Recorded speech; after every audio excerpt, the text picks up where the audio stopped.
எண்ணப்படி தான் வாழ்வு. ஓரூரில் ஒரு விறகு வெட்டி இருந்தான்.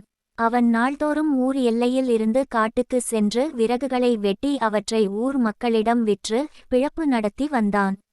ஒரு நாள் அவன் வழக்கமாக விறகு வெட்டி கொண்டிருந்தான்.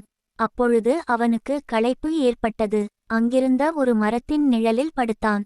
அந்த மரமானது நினைப்பதையெல்லாம் கொடுக்கும் மந்திர மரம் ஆகும். இந்த விஷயம் அவனுக்கு தெரியாது. அப்பொழுது தென்றல் காற்று சில்லென்று வீசியது.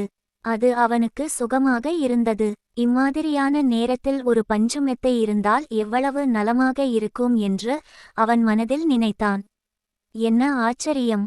அடுத்த கணம் அவன் அருகில் ஒரு கட்டிலும் அதில் பஞ்சு மெத்தையும் வந்து சேர்ந்தது. விறகு வெட்டிக்கு மகிழ்ச்சி தாங்க முடியவில்லை. உடனே அவன் அதில் ஏறி படுத்தான்.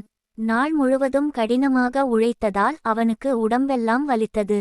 இந்த சமயத்தில் முதுகு, கை, கால் பிடித்து விட இளம் பெண் ஒருத்தி இருந்தால் எவ்வளவு நன்றாக இருக்கும் என்று மனதில் எண்ணினான். என்ன அதிசயம்! அடுத்த கணம் அங்கு ஓர் இளம்பெண் தோன்றி அவனுடைய கை கால்களை பிடித்து விட்டு கொண்டிருந்தாள்.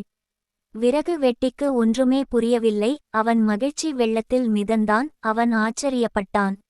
நினைப்பதெல்லாம் நடக்கின்றதே, இவ்வளவு சுகங்கள் இருந்தும் வயிற்றுக்கு உணவில்லாமல் பட்டினியாக இருக்கிறோமே.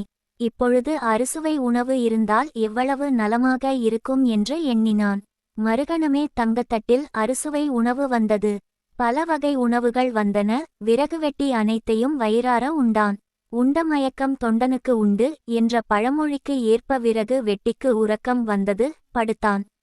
அவன் மனதில் திடீரென்று ஒரு பயம் தோன்றியது. நாம் காட்டில் தனியாக அல்லவா இருக்கிறோம்.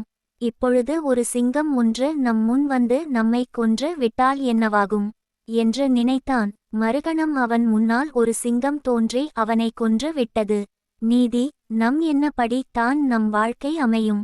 நாம் உயர்ந்தவற்றை, நல்லதை எண்ணினால் நம் வாழ்க்கை நல்லதாகவே அமையும். தவறான எண்ணங்களை எண்ணினால் நம் வாழ்க்கை துன்பம் நிறைந்ததாக இருக்கும். எனவே நாம் உயர்ந்தவற்றையே நினைக்க வேண்டும்.